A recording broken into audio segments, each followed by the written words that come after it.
Hello and welcome, this is Noah with Nomad Gaming, and we are here with a video for the Marvel Champions LCG, which is a living card game produced and distributed by Fantasy Flight Games. Today we are going to dive into the third hero expansion for the game, Thor. If you haven't seen our hero reviews for the prior heroes, scroll back through our playlist and check out content on the 6 original heroes, plus our Captain America and Miss Marvel expansions.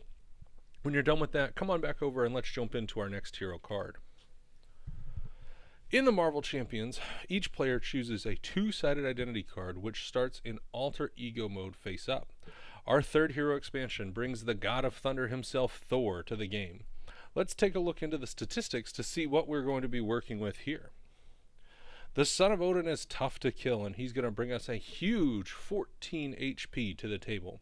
We're going to be playing with less resources given the hand sizes here. We've got 5 in alter ego, which is low, and while 4 on the hero side is right on average. In alter ego, we do have an average recover of 4. It's right on par with the other heroes that we've reviewed. And our core stats on our hero side are not all that bad. We're really on par with other heroes. We do have 1 thwart, 2 attack, and 2 defend.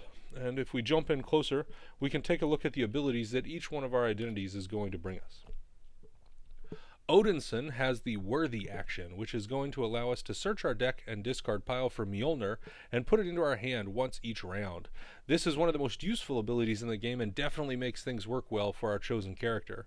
With the Worthy ability, we can start the game with 6 cards in our hand by adding the hammer to our initial 5, and until we need to use the hammer, more on that to come in a minute, we can spend it as a resource and then grab it back anytime we're willing to be in alter ego form, which is a little different than Captain America's ability, which was a setup ability and can only be used once per game. Not only does this flavor remind us of the action-packed sequences featured in the comics and films, but it also gives us a great tool to play with in adapting this character to the various situations presented by our game. When we flip to hero form, we find the God of Thunder himself, Thor. He has the Asgard and Avenger traits and the ability Have At Thee, which is a response that says after you engage a minion, draw 2 cards, limited to once per phase. Quick refresher here, what are the phases of our game? Well, there's a setup phase at the start of the game, and then each round has a hero phase and a villain phase. So it is possible to draw an additional 4 cards per round with this ability. We won't, however, be using this ability during setup because we're always going to be in our alter ego mode, but if you don't mention the phase here, then the internet is going to point it out, so there you have it. There is a setup phase. We'll see how Thor's signature pool is going to help us activate this ability in a moment, so let's go ahead and jump straight into our signature pool. As always, our hero is going to come equipped with a 15-card signature pool that develops his unique theme. Thor's 15-card power punch is a boost of energy like no other, so let's take a closer look at what we're going to get. Our signature ally is Lady Sif. This 4-cost ally comes with 2 thwart and 2 attack, bearing 1 consequential damage for each. The 3 hit points aren't that bad, and she has the responsibility after Lady Sif enters play, ready Thor or Odinson. With a wild resource icon, she rounds out her ultimate utility. 4 cost isn't really the best return, especially with such a small base hand size, but it is powerful. We do end up with an ally on the board and strong base stats, and an extra activation from our identity once she's come into play. Plus, we're going to find that the Asgard trait is not insignificant in that we may be able to pull her out of our deck or our discard pile when we need her the most. Thor gets some support from Asgard with a couple of key cards. First of all, Asgard is a 3-cost support location which adds to our hand size. The static +1 is very good throughout the course of a game, and you definitely want to try to get this down early if possible. 4 Asgard gives us the opportunity to search out an Asgard card from our deck or discard pile and add it to our hand. This is huge value at all phases of the game, and it's only 1 cost. And finally, Thor's helmet gives us an additional 5 hit points, as if we weren't already hard enough to kill. Of course, we can't forget to address the hammer. Thor's signature tool is a 1-cost weapon upgrade with restricted, and we will recall that a character can only hold 2 restricted cards at a time. This is going to give us +1 attack and the aerial trait. Both are useful, and when paired with some of our other signature cards, the hammer will become a multi-tool of the gods. If only I had had one of these back when I was in Boy Scouts. As a hero, we get 2 events that are going to take advantage of Thor's exalted arsenal. Defender of the 9 Realms is going to give us a chance to engage more minions and to draw cards, all at the added cost of removing 3 threat with no cost to us. Yes, this can accelerate us through the villain deck, but sometimes we just need those 2 cards and 3 thwart for the 0 cost, and that is going to be huge.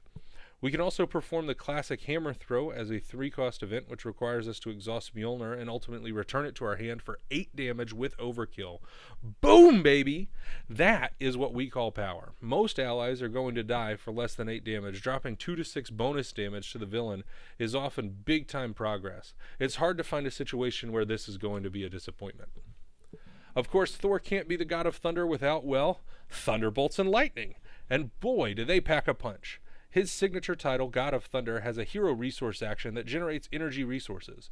One point to note is that you pay resources after you play the card, so you can't manipulate this like you would Nakia Bahadir from the Miss Marvel pool. But the perpetual unrestricted resource is very useful. When paired with our Lightning Strike, the extra resource really packs a punch. Lightning Strike has the hero action, spend X energy resources, deal X damage to a villain, and each minion engaged with you. If we have Aerial, our hammer, we get to ignore Tough. Now, that is what I call a whoopin'. We do have to pay 1 to play the event, so in best circumstance we might be doing 6 or 7 damage to each, but that's a ton, and to everything engaged with us is great. I wonder what the best damage you could do with this guy is. If you have, if any of our theory crafters out there want to tell us about their ideal scenario to maximize damage, leave a comment below and let's see what goes on. We wouldn't be playing with our friends from Asgard if we didn't have the opportunity to deal with Loki. Our Nemesis minion has 2 scheme and 2 attack with 4 hit points, and one of the most annoying abilities in the game. His interrupt says when Loki would be defeated, discard the top card of the encounter deck. If that card is a treachery, heal all damage from Loki instead. When this procs, it feels so bad. Of course, we might be able to manage it with something like Heimdall, but otherwise we're going to be at the mercy of the deck. In addition to Loki, our Nemesis pool has the Family Feud side scheme, which lets us get 1 additional threat per Asgard card in play. And yes, Loki's going to count towards this too. It also has an acceleration icon. We're going to get Frost Giants, which are minions that have 1 scheme, 3 attack, and 4 health. They come into play with a tough status card, and they have a boost ability, which is going to add stun when an attack from the villain damages. Yikes! Loki, being the master of mischief, also has the Trickster Treachery, say that 5 times fast, which discards the top 3 cards from our deck and adds 1 threat for each different type of card discarded. If it's not clear, Loki is going to attack our scheme with a vengeance. So we're going to want to dispose of him and his Nemesis pool as efficiently as possible. Of course, every identity bears the burden of an obligation, and Thor's is Odin's Anger, which is going to exhaust Odinson or discard Mjolnir and stun Thor. Tough cookies when you incur the wrath of the king. Overall, Thor is as strong as we would hope. His natural inclination to take on minions is going to provide bonuses and allow us to use many of our signature cards to the best of their abilities. The hammer mechanics and our alter ego action provide some fun strategic choices that add utility to each round, and we aren't going to die quickly because we have a huge health pool, which is going to make things great and pair well with some of our aspects. So let's take a quick look into how we can hone our strategy down and match it with the various aspects that we have. The Thor expansion comes naturally paired with the aggression aspect and brings us some fantastic new cards to complement Thor's signature playstyle. Hall of Heroes and Get Over Here are literally made for this pairing. Hall of Heroes is going to give us card draw as we kill more minions, and Get Over Here is going to make sure that we engage as many minions as possible, shielding our friends and activating our hero-based card draw. Beyond counters for Hall of Heroes, the aggression pool has some key payoffs for defeating minions and chase them down, for threat reduction, and battle fury for readying. Some of the best cards in the pool have the energy resource icon, and so they're going to pair very well with Lightning Strike for maximum damage output. I'm looking at cards like Get Over Here, Relentless Assault, Hulk, and Valkyrie for this. This aspect makes it pretty easy to go all in on the minion bashing theme, and it's certainly a fun playstyle. There isn't as clearly a tie-in between Justice and the Thor signature pool, but there are definitely some synergies here. Justice boasts a good number of key cards that have energy resource icons. The threat management aspect of Justice is a great complement to the attack-oriented signature pool, and with such a huge health pool, we can take advantage of great responsibility like few other heroes can. This aspect also has the payoff for killing minions in Interrogation Room, which isn't bad, but it isn't the best either. Overall, Justice can power up our lightning strikes and keep us from losing to the threat, while our hero is able to go to work on the villain. This is a strong, fun pairing when piloted correctly, and definitely something you should delve into. Leadership isn't going to get us there as far as massive lightning strikes, but we may not need to rely on that plan in this route. There is a well-defined Avenger synergy that we can take advantage of and enjoy additional activations through cards like Avengers Assemble.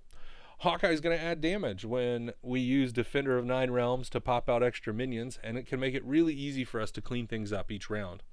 Overall, leadership is always going to be strong, with or without any synergy, and it's going to give our Thor a good balance of attack and thwart support to get things done.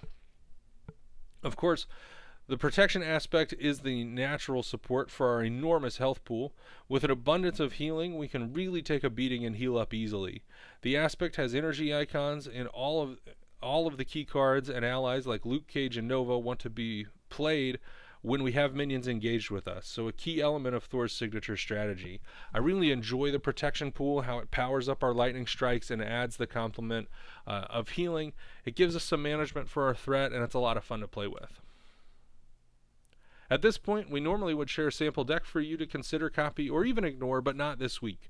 Again, we're going to be putting out a video later this week which is dedicated to the deck building element of the game, and we're going to be doing a deck tech featuring a Thor deck, his signature pool, and one of the key aspects to the game. That does close out another hero review. This time, that was for our third hero expansion, Thor. What are your thoughts on Thor? Is it too good? Is he not any good at all? Is he overrated, overpowered? Leave us your thoughts and comments below. We thank you again for joining us here at Nomad Gaming, and we're going to be putting out regular videos featuring hero reviews, deck building, and gameplay. Check out last week's review for Miss Marvel, which should be linked on the screen, and stay tuned for more gameplay late in the week. Finally, if you would like to lend us your support for free, please subscribe to this channel and turn on your notifications for future updates. And until next time, friends, let's go game.